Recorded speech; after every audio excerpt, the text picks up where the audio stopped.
Josué, chapitre 6. Jéricho était fermé et barricadé devant les enfants d'Israël.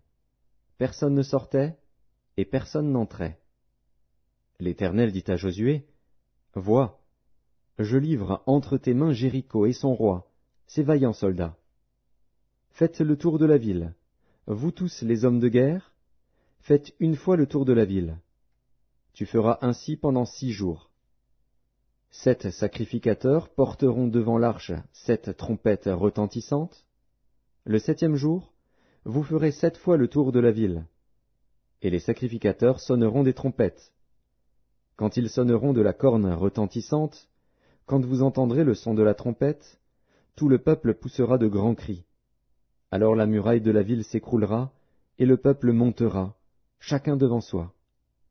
Josué, fils de Nun, appela les sacrificateurs et leur dit, « Portez l'arche de l'Alliance, et que 7 sacrificateurs portent 7 trompettes retentissantes devant l'arche de l'Éternel. » Et il dit au peuple, « Marchez, faites le tour de la ville, et que les hommes armés passent devant l'arche de l'Éternel. » Lorsque Josué eut parlé au peuple, les 7 sacrificateurs qui portaient devant l'Éternel les 7 trompettes retentissantes se mirent en marche et sonnèrent des trompettes.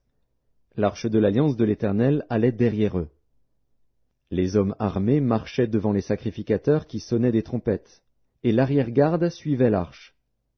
Pendant la marche, on sonnait des trompettes. Josué avait donné cet ordre au peuple, « Vous ne crierez point, vous ne ferez point entendre votre voix, et il ne sortira pas un mot de votre bouche jusqu'au jour où je vous dirai, « Poussez des cris !» Alors vous pousserez des cris. » L'arche de l'Éternel fit le tour de la ville, elle fit une fois le tour. Puis on rentra dans le camp, et l'on y passa la nuit. Josué se leva de bon matin, et les sacrificateurs portèrent l'arche de l'Éternel. Les 7 sacrificateurs qui portaient les 7 trompettes retentissantes devant l'arche de l'Éternel se mirent en marche et sonnèrent des trompettes. Les hommes armés marchaient devant eux, et l'arrière-garde suivait l'arche de l'Éternel. Pendant la marche, on sonnait des trompettes. Ils firent une fois le tour de la ville, le 2e jour. Puis ils retournèrent dans le camp. Ils firent de même pendant 6 jours. Le 7e jour, ils se levèrent de bon matin, dès l'aurore, et ils firent de la même manière 7 fois le tour de la ville. Ce fut le seul jour où ils firent 7 fois le tour de la ville.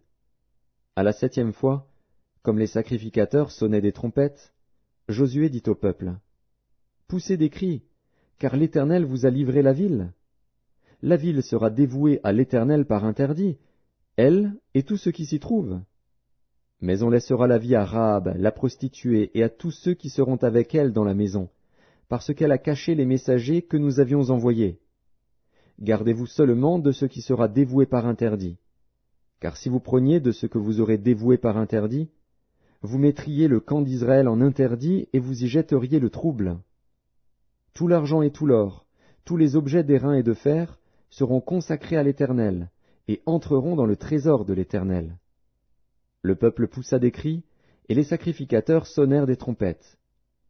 Lorsque le peuple entendit le son de la trompette, il poussa de grands cris, et la muraille s'écroula.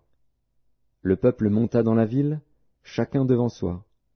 Ils s'emparèrent de la ville, et ils dévouèrent par interdit, au fil de l'épée, tout ce qui était dans la ville, hommes et femmes, enfants et vieillards, jusqu'aux bœufs, aux brebis et aux ânes.